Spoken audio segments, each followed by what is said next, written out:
en donde, ¿qué tal, Carlos? Bienvenido. ¿Qué tal? A ver, si uno escucha a Donald Trump como que la cuestión está terminada, decimos, bueno, es una cuestión de tiempo, como él había visorado, no más allá de 4 o 5 semanas.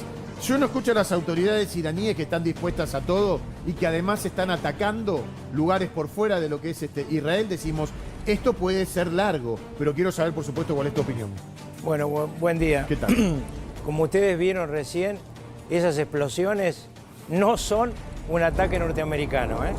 Es un ataque iraní. Es impresionante. A 2 lugares claves, y esto no es una inteligencia artificial, esto es absolutamente real. Ayer atacaron los iraníes a 2 lugares claves. Tenemos el mapa que la producción preparó, que ahora lo va a poner seguramente. Uno es Omán y el otro es Irak. Omán está en la punta del estrecho de Hormuz, pero Irak está lejos del estrecho de Hormuz. A ver, Carlos, ¿qué está haciendo? Sí. ¿Qué está haciendo? Bueno, acá ustedes tienen el Golfo de Omán y todo lo que significa lo que ayer mostramos. Ahora tenemos un mapa de Omán exactamente. Bueno, Omán. Miren allá, estrecho de Hormuz. Este es el país que está enfrente de Irán, viejo amigo de Irán. Claro, claro. Al menos hasta hace unos días. Por eso te quería preguntar, ¿esperaban Omán e Irak ser atacados por Irán? No, de ninguna manera. Entonces, han bombardeado acá y acá los 2 puertos de salida de un productor clave y exportador de petróleo que teóricamente no estaba afectado. Claro. Porque está fuera del estrecho. No habíamos hablado de Omán hasta el momento. Bueno, allá arriba lo tenés a Irak. Irak sí, un íntimo enemigo, en guerra 8 años con Irán. Sí, pero en los últimos tiempos con una gran relación, una parte de Irak, porque ahí hay una gran milicia chiita. Claro. Bueno, atacaron ahí y inutilizaron el puerto de Irak. Vamos a escuchar la otra campana, porque acá siempre damos la verdad. Escuchémoslo a Donald Trump. A ver. Over the past 11 days, our military has virtually destroyed Iran. Tough country. Their air force is gone, totally gone. That took the better part of about 3 hours. They no longer have radar. They don't have anti-aircraft equipment. They don't have anything. Their missiles are down 90%. Their drones are down 85%. We're blowing up the factories where they're made left and right. We've won. Let me tell you, we've won. You know, you never like to say too early you won. We won. We won the bet. In the first hour, it was over. Bueno. A ver, es triunfante Sí, el sí. discurso de Donald Trump. Y ahora vamos a mostrar con qué atacó ayer Estados Unidos, con los monstruosos B-52 y con el avión de combate autónomo. Qué impresionante todo lo que estamos viendo y descubriendo. Este avión de combate autónomo es la última novedad en la guerra. Es un avión al que se le coloca dentro de sí toda la estructura, y este es el monstruo del aéreo, el B-52.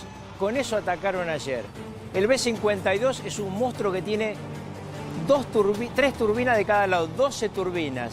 Nunca ningún avión en la historia cargó tanta cantidad de toneladas de bombas.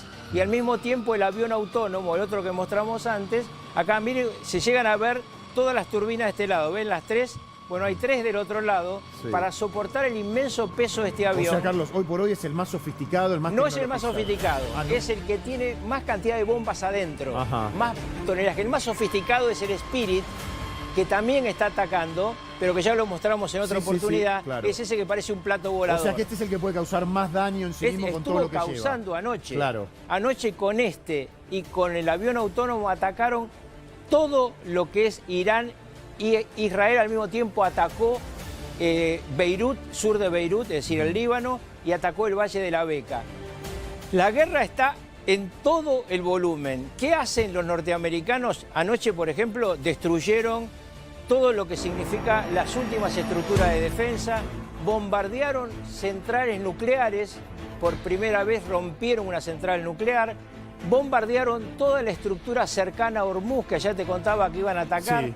La información que tenemos es que van a seguir las próximas 48 horas martillando hasta acabar con la posibilidad estratégica de defensa de Irán. Pero ahí vamos.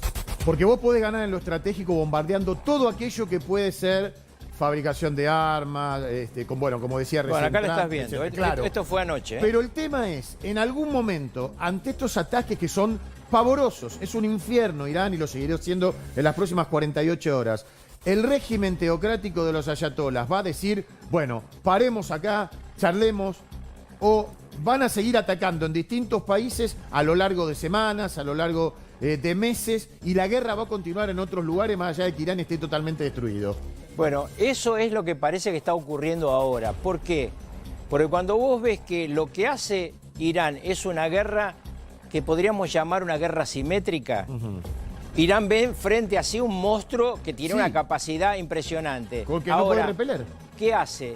Ataca todo lo que sea estructura petrolera. Ajá. Ayer Estados Unidos convenció a todos los socios del G7 y liberaron 400 millones de barriles de petróleo. 400 millones que son las reservas que tenían para casos de estas emergencia. características, de emergencias. Sí. Ahora, ¿para cuánto tiempo dura ese petróleo? Claro. Antes tenían para 15, 14 días, ahora tienen para un mes. Ajá. Nada más. O sea, estás en cuenta regresiva, tenés un mes y se supone que en ese mes este conflicto debería estar terminado. El estrecho de Hormuz debería ser dominado por los Estados Unidos. No lo sé. ¿Qué se avisora? No lo sé. Mirá, yo lo que te puedo decir es lo que cada una de las partes está haciendo. El futuro no lo sabe nadie. Ahora, mi sensación es que los iraníes encontraron una forma de contraataque que destruye la economía mundial y en consecuencia la de Estados Unidos, pero al mismo tiempo están siendo destruidos y masacrados, están muriendo miles de iraníes. Hay un desastre de carácter de contaminación, porque Estados Unidos e Israel bombardearon depósitos de petróleo, hay nubes tóxicas, hay lluvia tóxica. Pero ahora vamos a ver al otro protagonista, a la China. Vamos a ver lo que les preparé para tu gente. Bueno, acá tenés estos dos señores, los dueños del mundo. Sí. Se reúnen a fin de mes, el 31, en Beijing. Este país, la China, recibe el petróleo de Hormuz y de Rusia, ¿no? Rusia le está mandando petróleo desde que la sancionaron a Rusia, el petróleo que le vendía a Europa se lo vende a China. Yo te lo compro. Bueno, ¿qué dijo hoy China, hoy a la mañana? No vendo más combustible afuera de China. Claro. Todo lo que tengo me lo quedo. Porque Putin pierde un socio comercial estratégico que es China. Claro, pero Putin tiene el petróleo mucho más caro ahora gracias a la guerra. Claro. El petróleo que vendía a 67, 68 hoy está en dólares... 100, 120 y puede llegar a 200. Bueno, si el petróleo llegara a 200, el mundo está en un gravísimo problema. Estamos hablando de una inflación galopante en todo el mundo. En todo el mundo. Que nos envuelve a nosotros también. A todo el mundo. Claro. Si se derrumba la estructura petrolera, el resultado es una explosión de tal magnitud que ladrillos nos van a caer en la cabeza a todos. Pero además, ayer tuvimos dos novedades importantes. Una amenaza cierta que el FBI anuncia al gobierno de California de un posible ataque a la costa oeste de los Estados Unidos por parte de Irán con drones que están en el medio del océano. Sí. Los van a buscar, ¿eh? En este momento están buscando un portadrones que está en el océano muy cerca de las costas de California. Carlos, y esto que estás contando es impresionante. ¿Y por qué? Porque Estados Unidos, a lo largo de las guerras, ha sido el único país que nunca fue bombardeado. Salvo las Torres Gemelas. Exactamente, salvo por atentados. No te digo por conflicto bélico directamente. Y ayer cuando veíamos esta noticia, que podían llegar a lo que es el oeste de los Estados Unidos, y nada menos de California, que es el estado más rico, decíamos, epa, este conflicto ahora le entra territorialmente, o le entraría territorialmente a los Estados Unidos. Y hay otra cosa importante. Ayer ya lo contamos, pero reiterémoslo. Tanto Hezbollah como la Guardia Revolucionaria iraní han dado órdenes a sus células dormidas en todo el mundo que se preparen para hacer atentados, fundamentalmente en los Estados Unidos. Ayer atacaron también una base italiana. Es decir, los ataques de Irán son ataques puntuales, ataques bastante fáciles de hacer, porque con un grupo pequeño y un lanzamisiles vos atacás un objetivo. Por eso yo la llamo a esta la guerra asimétrica, la guerra de una superpotencia que va a destruir a su enemigo, pero que en el medio su enemigo ataca su talón de Aquiles, que es el petróleo y la economía mundial.